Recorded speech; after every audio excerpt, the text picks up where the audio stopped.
Yeah.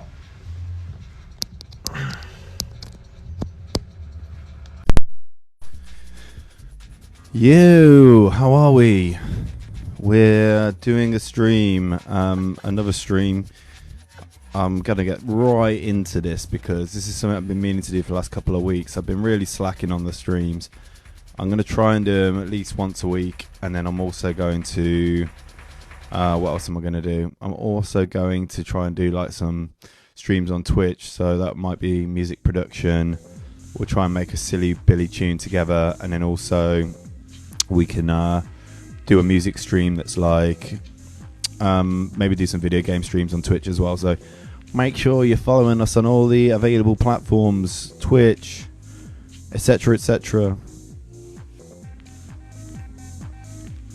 Yeah, so today's debate, best way to begin a DJ set. It's an art, it's a dark art, starting a DJ set. A lot of people think that, you know, that the end of the DJ set is the most important. However, yeah, the beginning of it really sets the scene. Lets people know what you're up to, what you're going to do, and if they're going to stick around. So if you get the beginning of a DJ set incorrectly, that could be it for your whole DJ career. No more DJing for anybody. So let's have a quick think about it for now. Make sure you put in your comments in the chat. If you've got any comments about how the best way that you want to start your DJ set. If not, we will just carry on. We will persevere. Let me know if the sound is all good, and if not, let's go. So what we did was we asked our community on Instagram, first of all, what the best way to start a DJ set was. And the first person here is Rake Imminent Free.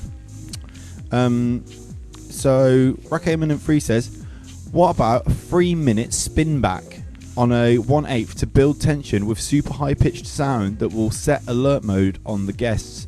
So yeah, I think that's actually a really great initial suggestion there. So why not just freak them out? Why not freak the audience out and let the audience know that you're the one who's in control by starting the set with a massive spin back? So yeah, just keep spinning it back for 3 minutes, and then whoever's there after you've finished spinning everything back, you know that they are the correct person. They're the correct audience. You don't want anyone who's not going to be able to sit through that if you're going to try and do an avant-garde set. Also, what's quite important here is setting the alert mode. So you really want to get that fight or flight response out of your audience, so their adrenaline's pumping, so that then they're ready to dance for the rest of your set. So I think that's a really great one. Tony Cole 999 here. I hope you're not the bill, but yeah, Tony Cole 999 here says, put the needle on the label and do a spin back and then play the bells. So yeah, so it's a bit of a continuation there. So maybe you would start by doing a spin back normally for 3 minutes, and then if they're not receptive, take it one further. Say, you know what, let's just put it on the label, let's scratch the label. And also when you put the needle on the label for a spin back, it also kind of destroys the name of the other DJ, so people can't steal your music as well. So that's great. And then just flip it over, play the bells, because it is an absolute classic, really. Thank you, Swaggy Preem, for the like there. Keep tapping that like button. Someone's put here, and I think this one's it is a bit avant-garde. You know, it's a bit avant-garde, but someone's put here, do a big moan. So there's two ways of going about that. One could be getting on the decks and going, before I start, I'm just going to get on the mic, everybody, and I just want to let you know that DJing isn't what it used to be, and it's never been as good as it was in the 90s. I'm only using CDJs now because they haven't got anything else, and I'm absolutely fuming. So just wanted to let you know that. Hope you have a great set. Here's The Bells by Jeff Mills, and then hopefully that's going to be, yeah, hopefully they're going to be like, oh, you know what, fair enough, there's quite a lot of merit there. Let's listen to The Bells. So another way, you know, start with a big loud moan. So I mean, it depends what kind of moan you're going for here. Obviously I was thinking about like an old man kind of moan, but You know, what about Mona Lisa? You know, she was a work of art. Mona Lisa was a work of art. Why not start by trying to create an audio version of Mona Lisa, or just pose like her until people go, oh wait, I think the DJ's doing a Mona Lisa there. As soon as they clock on, then you hit Jeff Mills the bells. You hit the bells there, and everyone's like, wait a second, this is Renaissance, this is music. So that's cool. I got another suggestion here from Design Dance Repeat acoustic set. So the best way to start your DJ set is an acoustic set. What this will do in the viewer's mind is it will let them know that you aren't just a DJ, but you're a musician capable of playing every single note in that DJ set. You're able to play a 4 on the floor kick drum. You're able to play bells, because you're going to be playing straight after that Jeff Mills the bells. And then you can also do a 303 bass line, but obviously that's quite difficult to do acoustically. What I usually do is I'll get like an elastic band and a bass, bass amplifier, and just go to town. And then so start your set acoustically, and then transition into electronic. It's like Kraftwerk, but for Chads. Nickelback, always begin with Nickelback, and I think there's a lot to warrant there, because Nickelback, they get a really, really bad rep. However, every time Nickelback's on, I've never seen anyone fail to sing word for word. Now, there is an amazing Nickelback drum and bass remix out there somewhere. I can try and find it on here. Hopefully it's really old as well. It's before these remixes became really big. So Nickelback D&B remix. I mean, I found it on here. So I can play a little bit, because I do actually have access to audio on here. So let's have a quick look.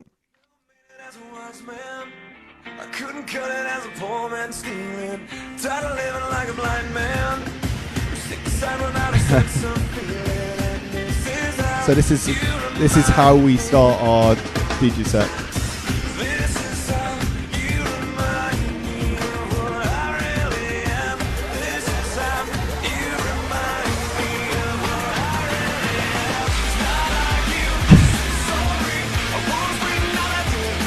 Come on.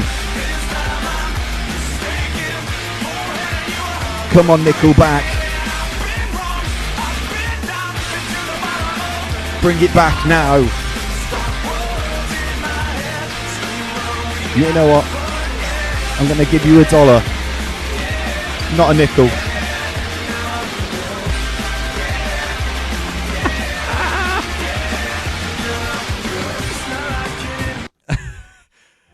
I don't know if that is a yeah or a no. What do you reckon? Let me know. Likes if it's a yeah, and then nothing if it's a no. So, I think I just had there was a quick mention here by George, and that is actually a really, really great point. Oh, and then Sexy Trash Panda, thank you so much for the mic sticker there. That's absolutely brilliant. It's perfect as well, as I've got a little mic here. George, so you've got a great point there, George. Is this at a club or at a festival? So I'm just going to try and make a few notes here. Now that is a really, really important distinction, because if you're in a closed space, then you're going to play some different kinds of music than if you're at a sort of a festival stage. So I'm just going to write here, club or festival, just so I don't forget.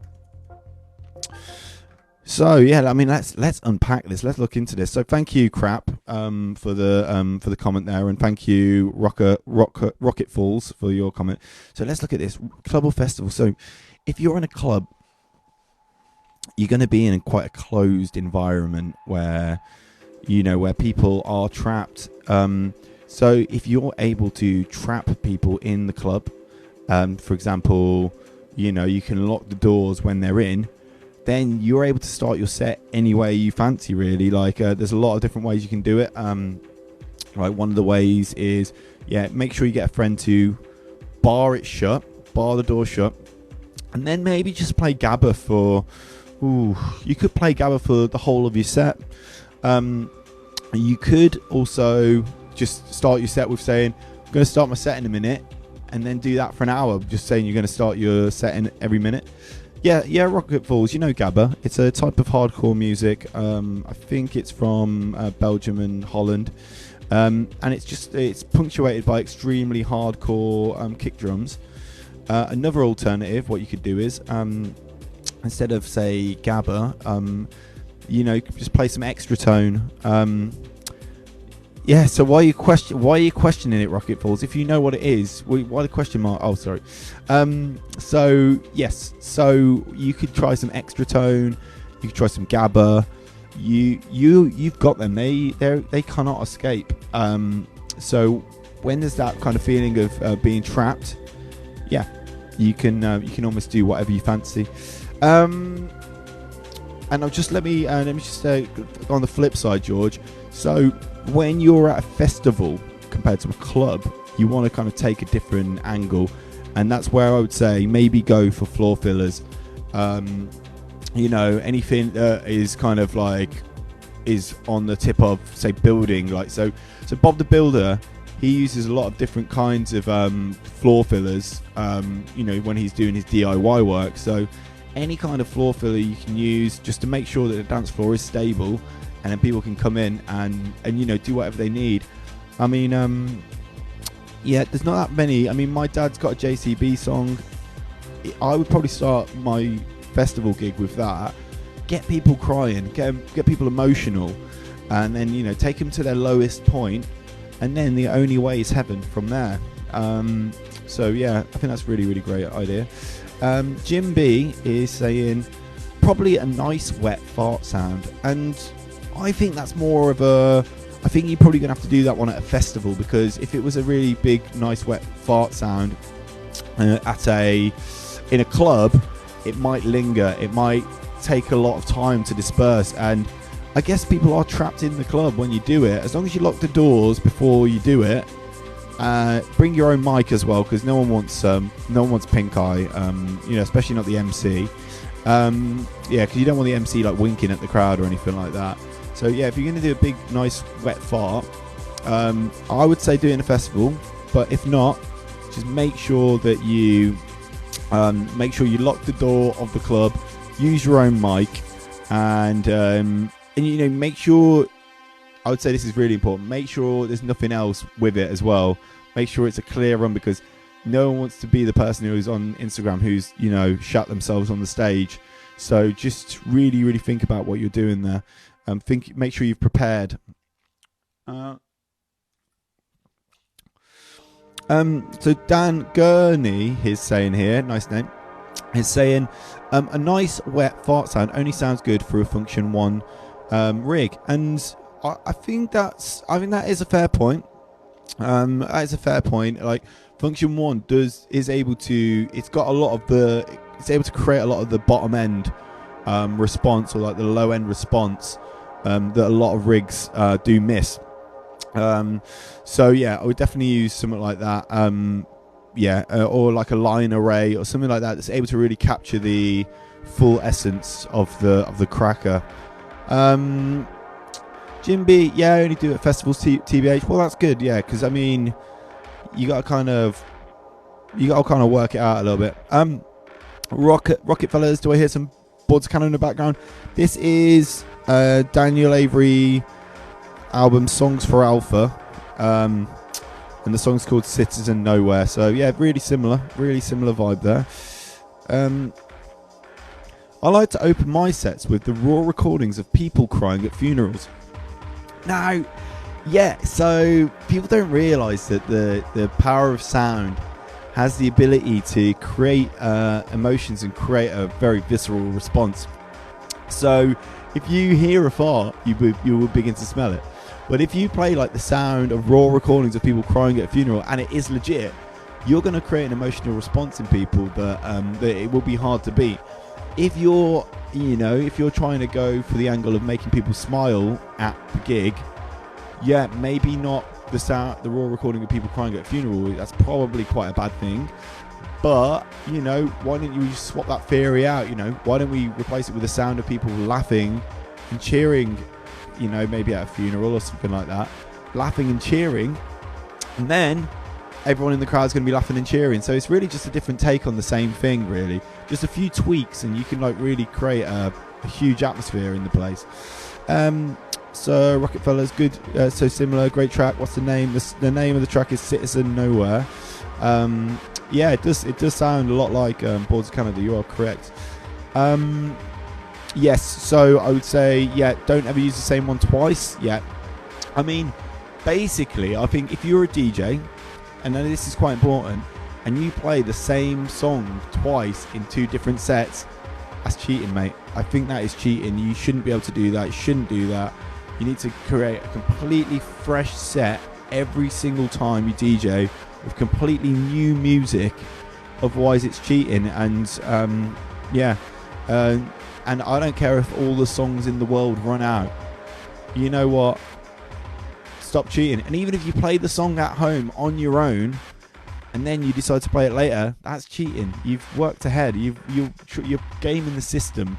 You've got to get fresh every single time. And not yet, but I think in the future there will be AI that will be able to track this and persecute you if you break the rules. And you know what? I'm here for it, as long as it keeps the sanctity of DJing clean. Well, you know, thanks everyone who's tapping the screen and agrees with this extreme approach to DJing. We do actually have some other suggestions for stuff here while we're keeping it flowing. So someone says start the set with Joe Biden's speech about bulldozing rave warehouses. Has anyone out there actually heard this? Has anyone heard Joe Biden bulldozing rave warehouses? Let's have a look. Joe Biden speech, bulldozing rave warehouses. Is this a thing, or is it? Oh, Joe Biden delivers a speech on inflation. So, not sure if that's got much to do with. Oh, Joe Biden calls for banning raves. So let's have a quick look at that. Let me just pause this tune for 1 second. Okay, have a listen. So I stumbled across this on Twitter. All right. It's an old video of Biden. Raves. I don't know who this is, but relating my town. Of banning raves. Of my town. I would be passing new ordinances relating to stiff criminal penalties for anyone who held a rave. The promoter, the guy who owned the building. I absolutely completely agree. I think if people throw raves and DJ in public, they should be the stiffest penalty possible, really. Just keep it at home. I mean, I'm what you would call a bedroom DJ. I DJ at home exclusively, but that is actually part of my art form. I could play anywhere I wanted to. I could play Hacienda, I could play Fabric, I could play Ibiza, but I actually choose, because I'm true to my art as a bedroom DJ, I will only DJ in the bedroom. And if someone decides, oh, you know what, I'm going to turn an unused warehouse space that is not doing anything else for the joy of other people, they're going to do that, that's it. Full brunt of the law should happen. Rewind of their entire existence. You know what I mean? I don't know if anyone else thinks that, or it's just me, but let's listen to a little bit more of what he's saying here. I would put the son of a gun in jail. I would change the law. He's going to put the son of a gun in jail. And you know what? I think jail is a bit harsh. Maybe just like a £12,000 fine or something like that is probably fine. Dan Gurney is saying, if you do a rewind, aka pull-up, ideally it should last between 30 and 40 seconds and no less. And I agree, yes, at least 30 to 40 seconds. Just having a quick look on here. We did have one here earlier where someone mentioned to start your set with a 3-minute backspin. So, you know, just as a tightener, why not make it a bit longer? You might need to like get a song that's an hour so you can continue to backspin, unless it backspins into the next track, but I'm not 100% sure how it works.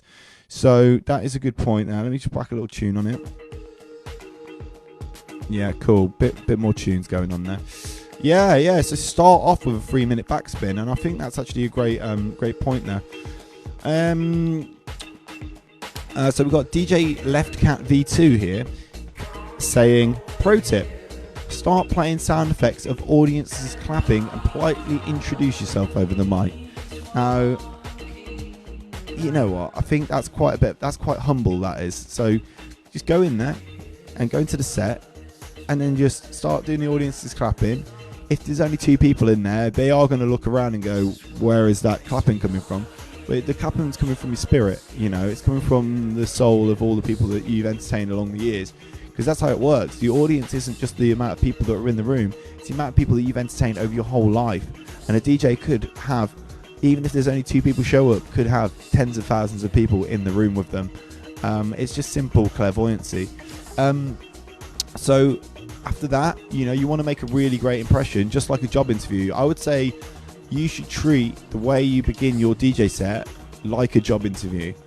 You know, start your DJ set by wearing a suit, by getting there 5 minutes earlier, and then after that you would go in, wait for the person to come on and introduce you.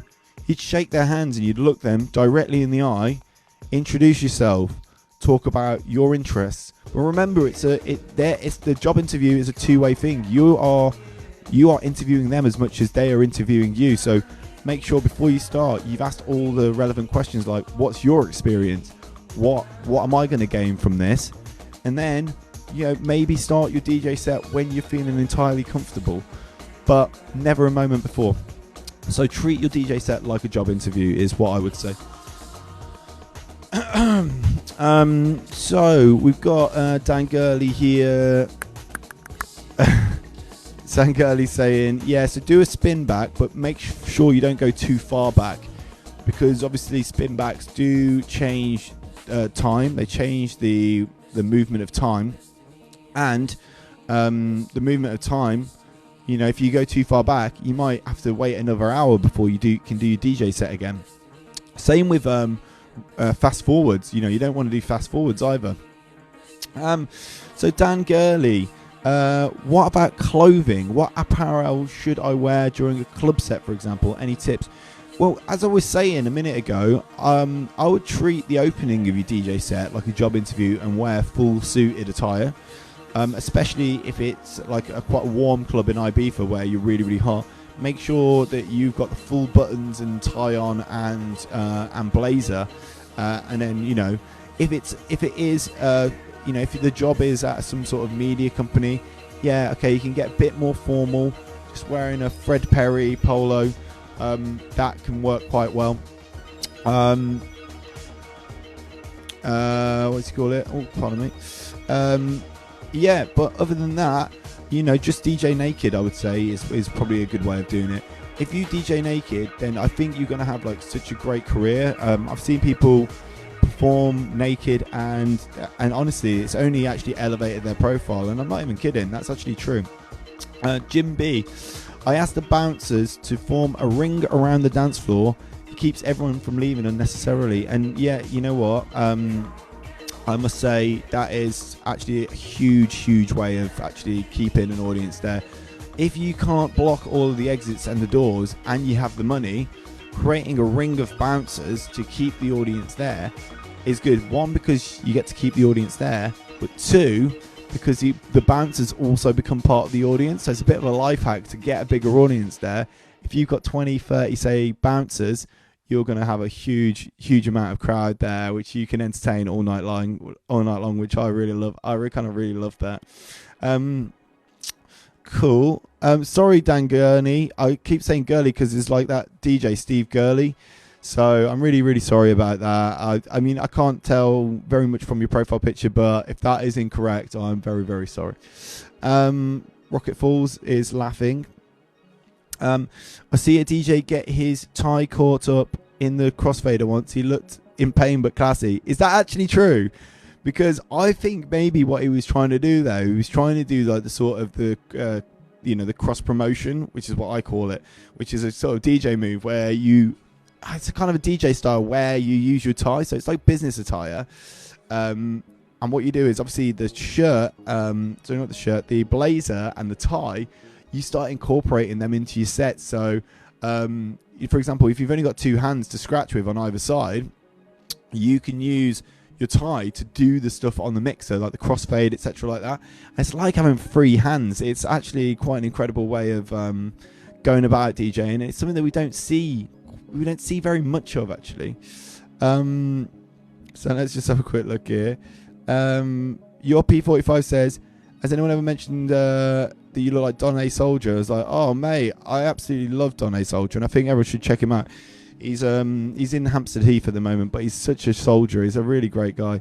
We've met a few times, and oh mate, he's probably one of my favourites. He doesn't wear a suit though, which I really hate. But other than that, he's a stand-up guy. He means well anyway. Reynaldo Lujan says, my MP3s stayed soaking all night. Do I render new ones, or are the soggy ones still usable? And a lot of people who actually know me in real life in person would know that what I would do is I would get the MP3s and then I'd accidentally try to wash them using gin. And then once I've washed them in gin, I would then try to peg them up around the campsite. But these weren't MP3s, these were paper plates, and that is actually a true story. I accidentally tried to wash some paper plates in gin and then peg them up around the campsite to dry off.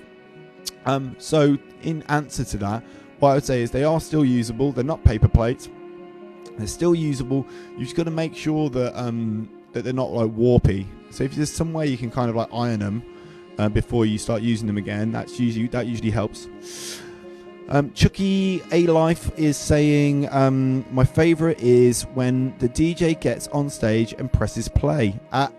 You know what? Okay, let's say this now. So Chucky A Life, why mess with the classics? Why mess with the classics when you can just press play? Just press play, get up there, press the big green one, the big green flashing button. Don't press Q 4 times. They go Don't do that. Don't go just go, hey audience, I'm going to start my DJ set now just by pressing play. No fucking about. I'm pressing play, and then after that I'm pressing play on the next track until the DJ set's ended. No bullshit, no funny business.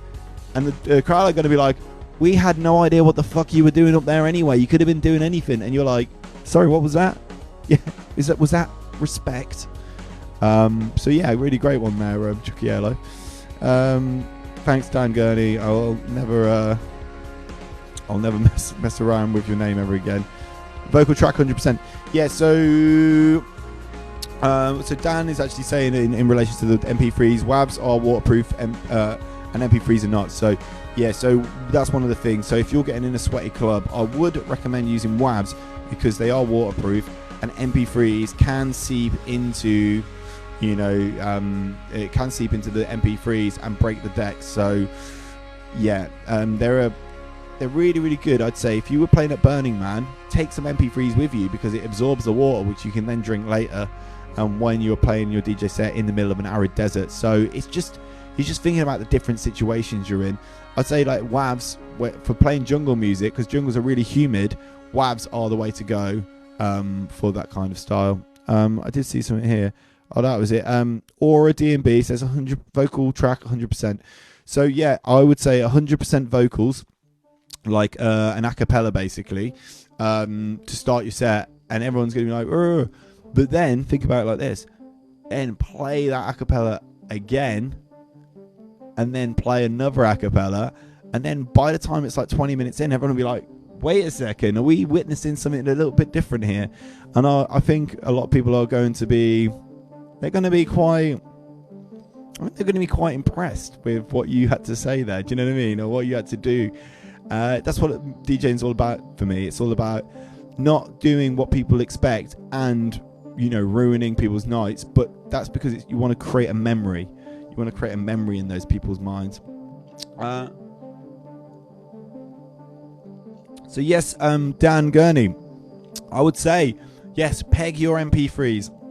If your MP3s are wet, and remember DJing is a wet job, make sure that you peg them up, and make sure you peg them as much as they're willing to be pegged, and just kind of go from there. You know what I mean? It's just a rambunctious fun time, really. Is what I think of it. It's what I think about DJing. Get yourself an Allen and Heath MP3 kiln. Oh yeah. So are they selling them now? So just so I got your name near, Champs Time. Make sure you get yourself a nice kiln for your MP3s, And that's why, yeah, because people used to do that, didn't they? So you get your MP3s, and then to dry them off afterwards, you plop them on the inside of the kiln. Is that right? So you plop them on the inside of the kiln and make sure they dry off, and then that's it. You're in Flavortown, you're in Wavertown, and we're just vibing like it's, I don't know, I think 1945. No, 1945. That works actually. So we're just having another quick look here. So the kiln is looking great, and we've got some suggested comments from previously. So someone's put here, fade in with some dolphins, speaker loud reverb, switch reverb to delay with lots of feedback, then introduce the closed hi-hats.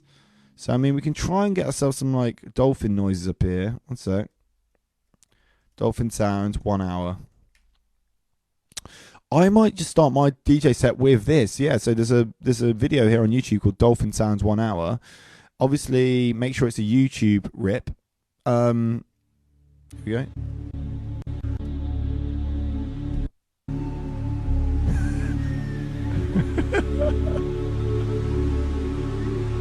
just play this for an hour. Yeah, great.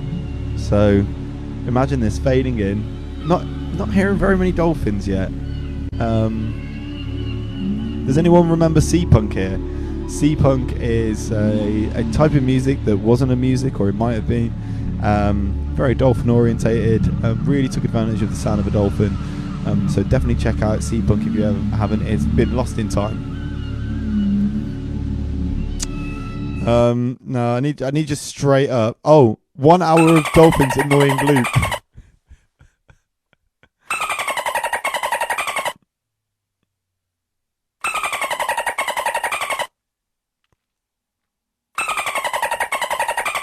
Okay, so I think we get the idea. We're going to fade in 1 hour of that, and then the hi-hats, and then I think we're basically sorted, really.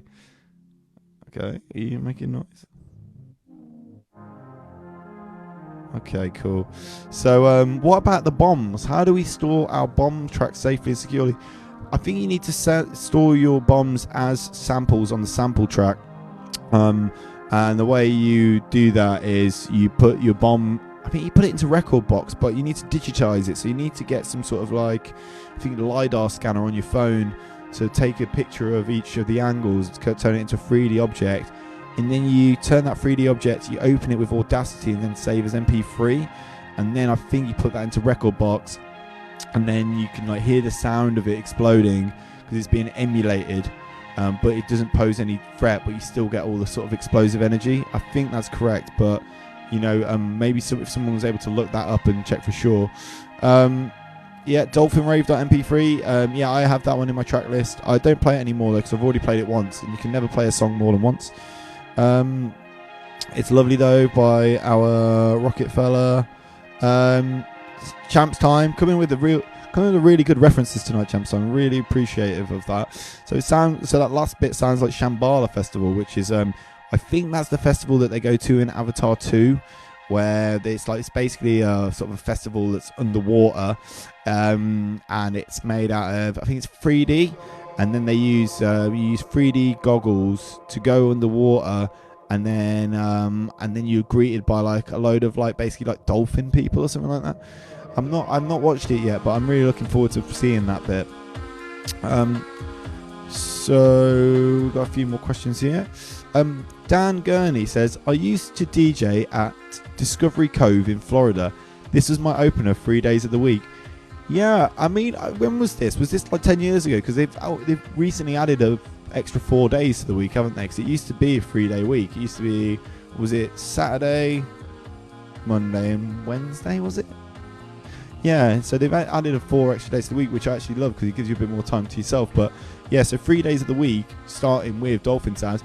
You know what? I bet that really fucking pissed off the dolphins, didn't it, at Discovery Cove in Florida? They were like, oh no, not this tune again. Or they were like, oh, fucking banger, mate. Absolute banger. Rockefellers, I wouldn't mind a solid 10 minutes of it before the beginning. So that's more in relation to the dolphin tune again, yeah? C-Punk walked so Vaporwave could swim. No, C-Punk swam so Vaporwave could... vape. Mate, yeah, it's quite confusing, but it's very true. It's proto vapor in a way. Well, same aesthetics, but then different sounds.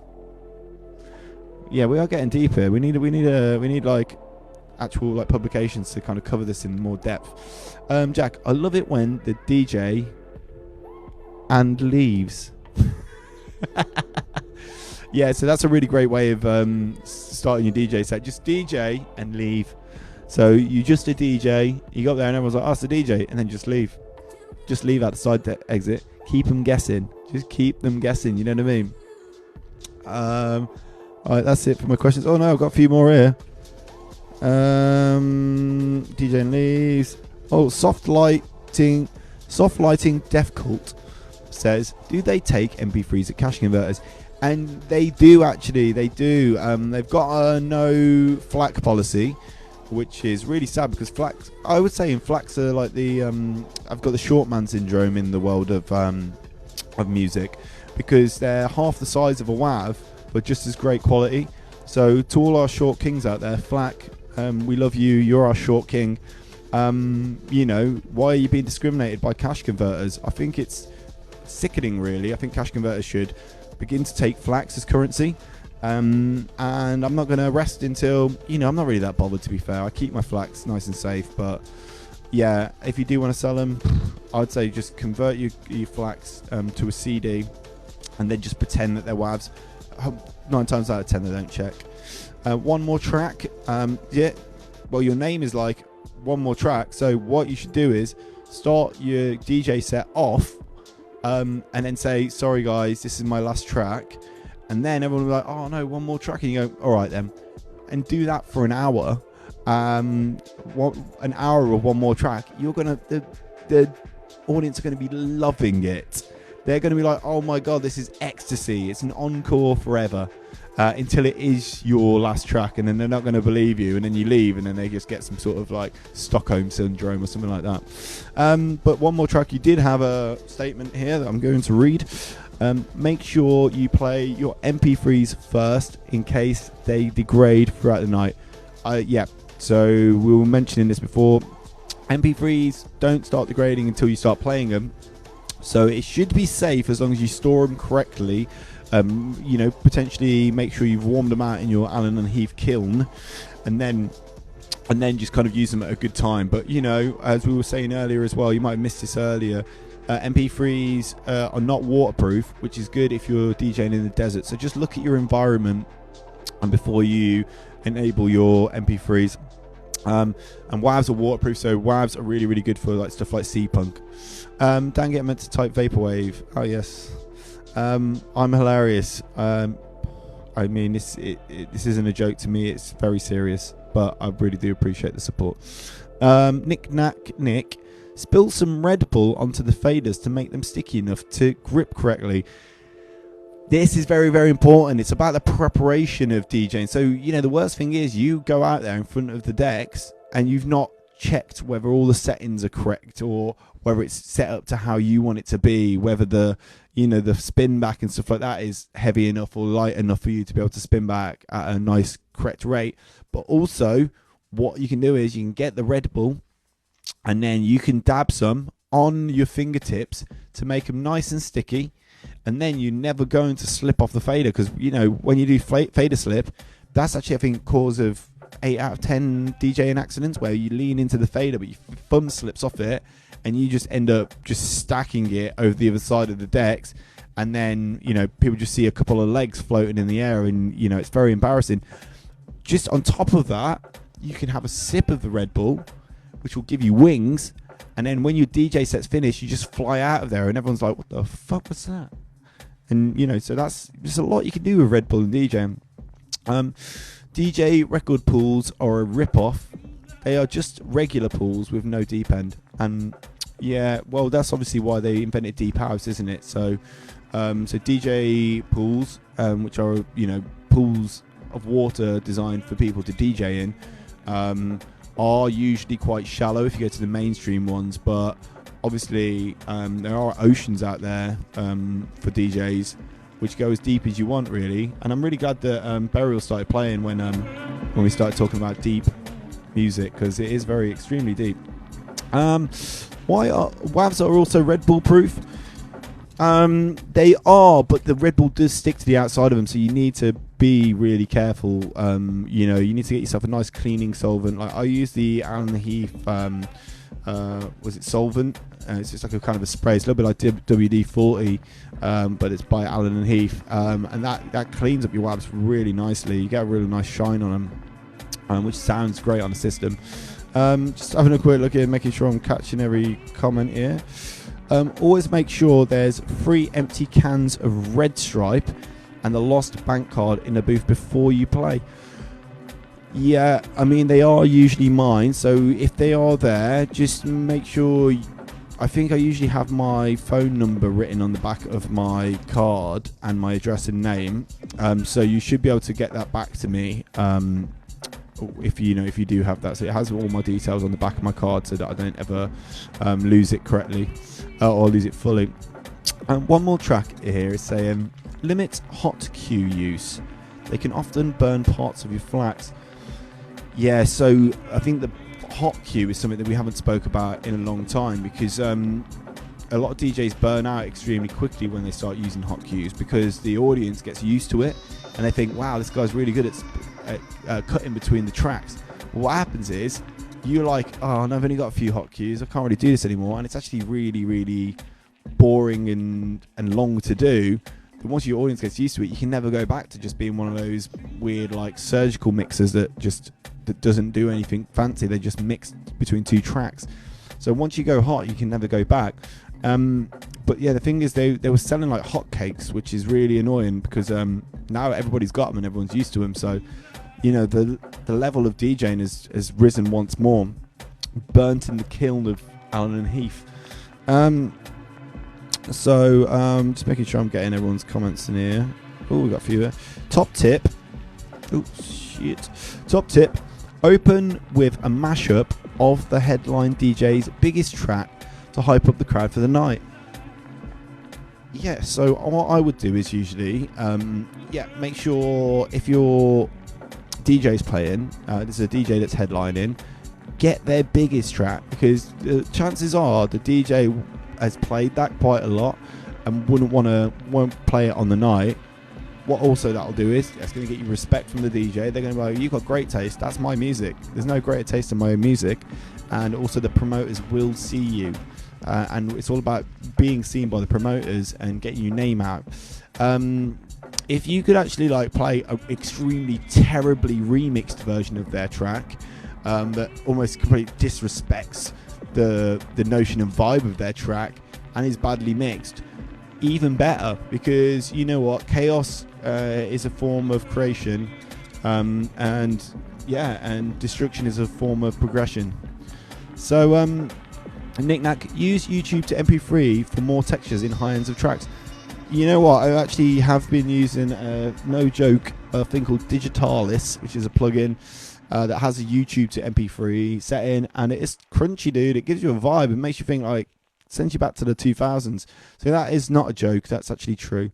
Add reverb to the low end for a thicker bass sound. Yep, I mean, what I like to do is, I'll add reverb to the sub bass so it sounds like it's in another room, like, and then people are like, and everyone's like, wow, next door sounds good. And then you say down the mic, that's not next door, that's in here. And they're like, what? I'm gonna stay in here then.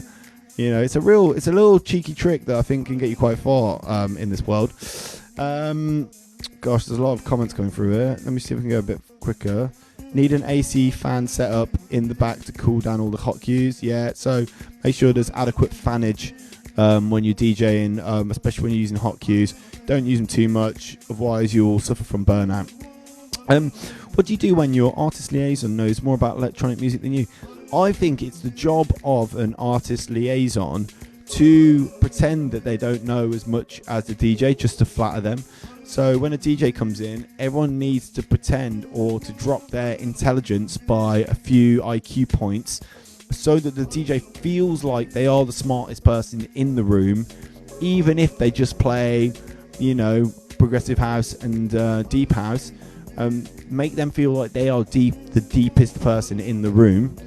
And if they are extremely unintelligent, obviously, you know, just try and drink half a bottle of vodka to really, really lower that if you can't quite lower yourself that far. So yeah, dangers are overwhelming by Knick-Knack Music. Yo, this guy is speaking facts. He's spitting facts out here. The man in the frog hat is spitting facts. Big up the deep fried eel with parsley sauce crew.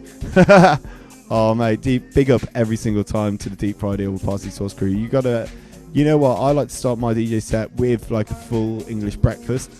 Like that's how I like to start my DJ set. So you know, make sure you got all the bangers. You know what I mean?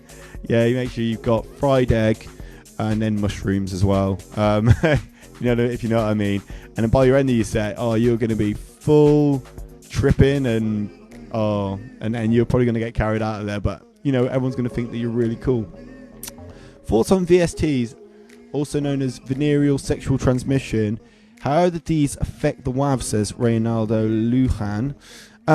Yeah, so obviously VSTs, if you get cracked ones, make sure to check yourself out.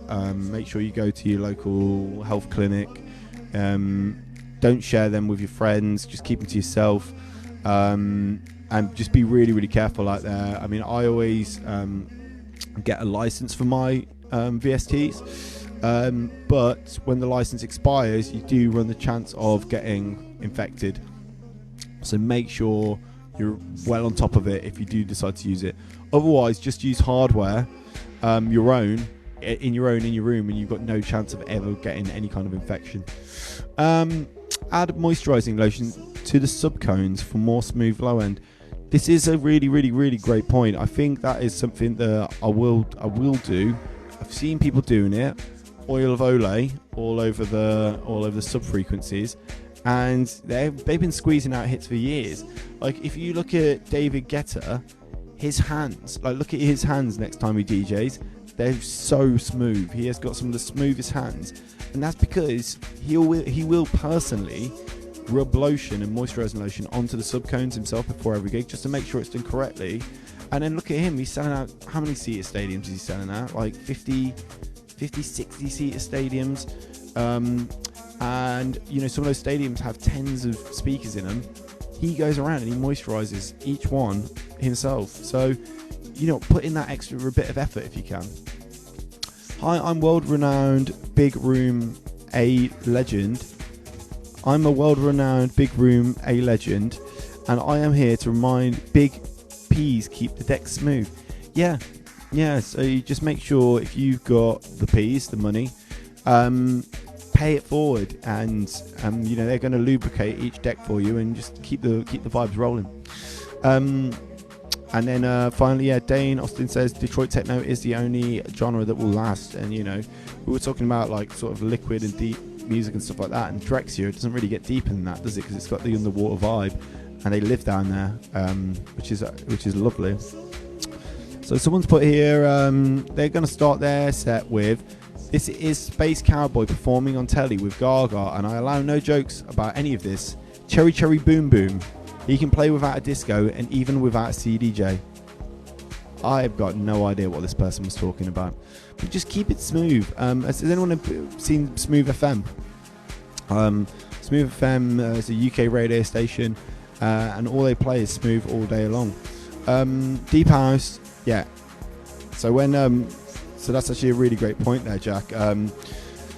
So sometimes if the DJ before me's been playing deep house, I like to reset the set by playing Shallow Apartment, just to make sure that it kind of resets the vibe, and then I'll slowly build downwards, because obviously it's a house, but then the deepness comes from the basement level. It's a little bit like when Robbie Williams had a fight with the guy from Led Zeppelin about creating an apartment. He was just trying to DJ and set a vibe, Robbie Williams was, and then that was it really. It's really, really annoying actually. I was actually on I like Led Zeppelin, but I was on Robbie Williams' side, and that was Jimmy Page. So Jimmy Page is obviously a guitarist. He doesn't understand the world of DJing, so all Robbie Williams was trying to do was trying to create a basement level of his flat to create a deep house. It's hard to explain, and a lot of people aren't really going to ever understand that. On the real, is it hard to maintain the persona that all great DJs have, of course? I think when you are a DJ, at first, when you're really good, like someone like me, when you're actually really like talented, that people will come from all around the world to see you, at first it can be quite a shock, and you're like, why me? Why is it me that's got all the skills and and the magnetism? But then after a while, it will start to slowly go to your head, which is like good.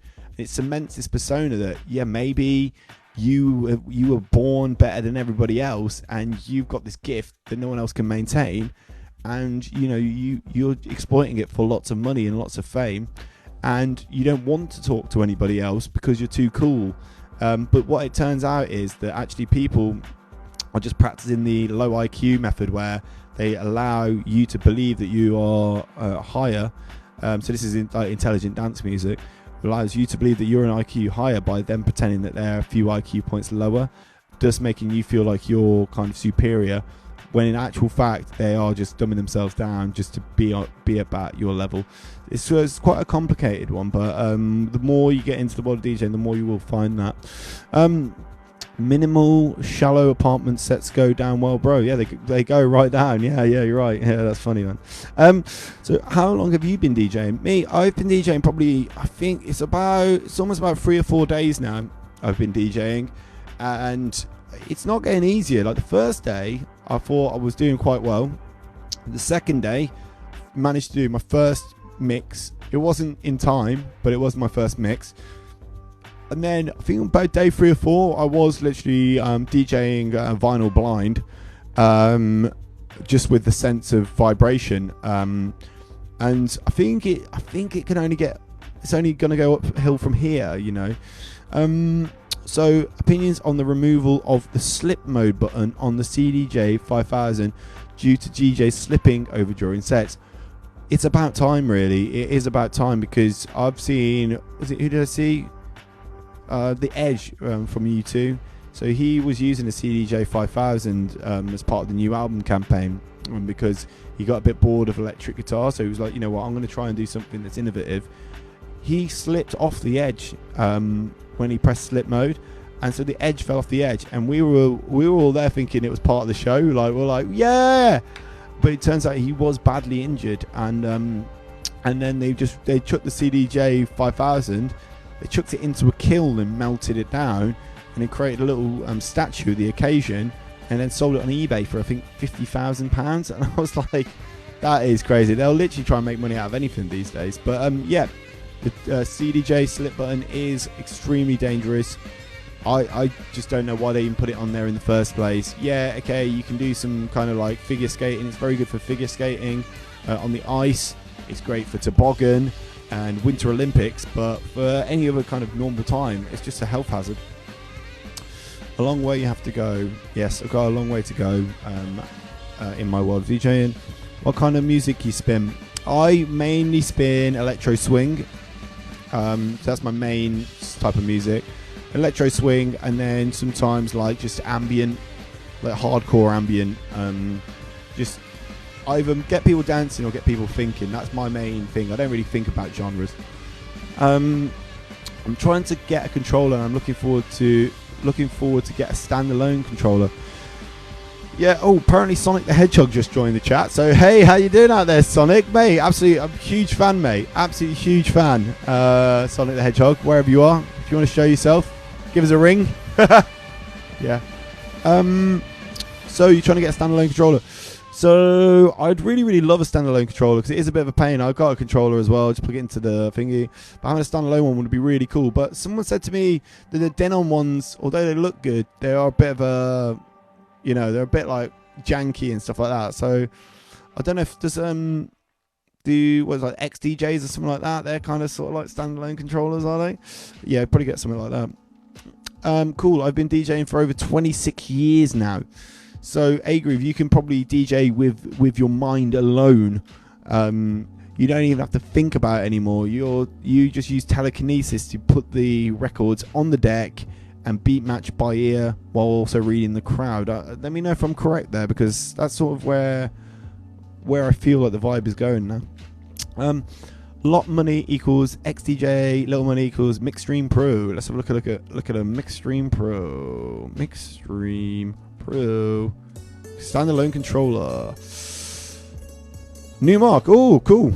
Yeah, someone was just saying hey, that looks cool, man. Sick. Yeah, so Mixstream Pro standalone controller. Yeah, definitely, I'd get one of those. That looks pretty nice. How much is it? Ooh, 450 pounds. I am English. Oh shit, there's quite a lot of comments going on here. What about Denon Prime 4? Yeah, that's what I was saying. The XDJ looks good. The Denon Prime, they look good, but someone was telling me they're janky. I'm pretty sure they're probably fine, man. Like, DJing technology's come a very long way in a short amount of time. Like, back in the day, shit was fucking shit, dude. Have you ever vomited on the decks whilst performing, kept going and just kept scratching? No, I haven't personally, because that's just not my kind of style of DJing. I think for, like, if you're a piss artist, then I think that's absolutely fine, you know, to do that kind of thing, and people sort of expect it and applaud it. But for me, I don't think I'm actually able to regurgitate food. Like, if it's something that's bad, I have to just literally put it through, it has to go through my whole bodily system, which is then, that's my sort of style of DJing. Like, I like to get the music into my system and then, like, you know, kind of work with it from there, from an inside outside type standpoint, if that makes sense. Opinions on Camo and Crooked. Have their arms surgically extended so they can reach over each other. Yeah, so that's something that a lot of B2B DJs have been doing recently, is getting, like, it's basically like an extra hand on the end of your hand, so it's like a little, like a pooper scooper, so you can get it, and when you go like that, it's like it basically mimics your hand but an extended reach. So a lot of them have been using that, and obviously the new CDJ 3000s are called that because I think they're 3,000 times bigger than the old ones. So you really got to reach when you want to go for the other side of the decks. So these kind of sticks are really helpful, especially if you don't want to touch the other person. And I know there's a lot of DJs out there that they do back-to-backs and they've never touched each other, not even once, not even a grazing pass. Sometimes one of them will leave the room while the other one comes in. I've actually seen that before in real life as well. We've got a lot of comments going on here. Let's have a look. Oh gosh. Well, yes, been playing from small bars to big festivals. Yep, small bars to big festivals. We were talking about that towards the start, that, you know, the best way to start a DJ set is, you know, you got to choose your choose your weapons, choose where you kind of you come in from, you know what I mean? I'm still on vinyl, but do have a go on CDJs now and then. Yeah, why not? It's fun. Like, if you were like, I can't have fun from playing on a CDJ because I'm just so used to vinyl, it's probably like a little bit like when you get like a high tolerance to something, and, you know, you can't get the same reaction out of having a low tolerance to something, which is sad. What would your reaction be if you end up not performing at a gig you were booked for due to time limit? So I have, God, what was it? You know, I've played some gigs out there. That's where all the memes come from, really, just from, like, playing all sorts of ridiculous gigs, where I'd had an hour slot and I was getting paid for it, which is amazing. And then I got there, and then for some reason the guy booked, like, so many people that I ended up having 20 minutes.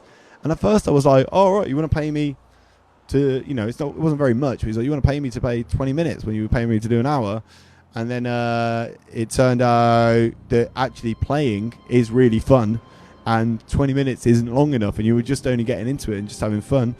And then I think the person tried not to pay me anyway, so, because he was like, well, you didn't do an hour. And it's like, very complicated. These are the things that you got to go through before you get to be a superstar DJ, and people just sort all that shit out for you. But I'm still there. I am still there.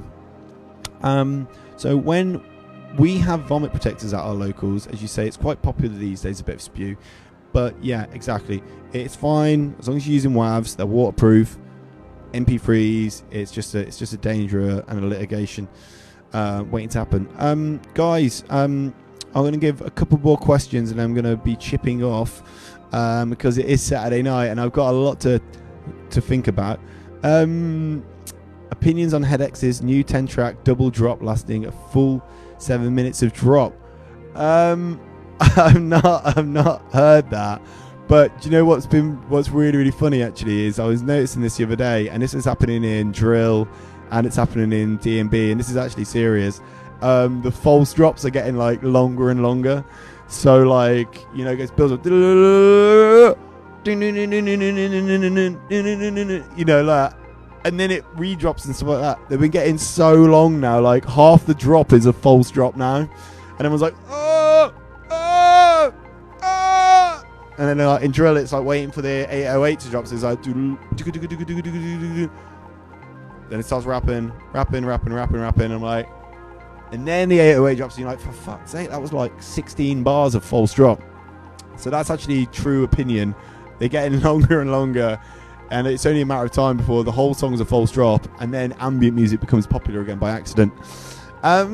Is it bad to play MP3s live? I only plan to play WAVs for my first gig, but is it a big no to play MP3? What I would say is, you know, if you want to come across as humble, just play MP3s. But if you want to get seen by the promoters, if you want the promoters out there to go, hey, this guy's brought WAVs to the party, he's a serious musician, then definitely play WAVs. Okay, final question. What do you think about performing for free to get your name out there? I'm sort of doing that now. Yeah, so a lot of the time you will perform for free because you aren't sure of what your worth is, and also you have this sort of internal feeling that you really want to play a gig, and you might think that if you ask for money, then you might jeopardize your chance to actually play a gig, which is what you love to do. But it turns out that depending on the situation, promoters can be making a lot of money from this kind of stuff. Not always, like a lot of times they barely break even, but part of that breaking even is paying the artists. So what you need to do is you need to kind of set yourself a little base level and say, yo, I'm 50 quid, or I don't know whereabouts your base, but you're like 50 quid or 100 quid. And then when people ask you to DJ, rather than saying yes or no straight away, start finding out some questions about the gig and go, oh, you know, where is the gig? What is the gig? Where am I on the billing? And then say, what kind of fee are you paying for the gig? And then when people, and then when you say what fee is for the gig, then you put it on them to then kind of come to you and go, oh no, it's for free or for this or for whatever. So make sure you value yourself. Make sure you put a value to what you do, because what you're doing is worth money. It's just that sometimes people don't get paid because they don't think they can get paid or whatever, but there's people getting paid out there. All sorts of different types of money. Thank you, GJ. Thanks, Cole. Thanks, everyone here. I will catch you another time. I keep saying I'm going to stream more often, but it is actually super chill to stream. So I will catch you in a bit. All the best. Thank you.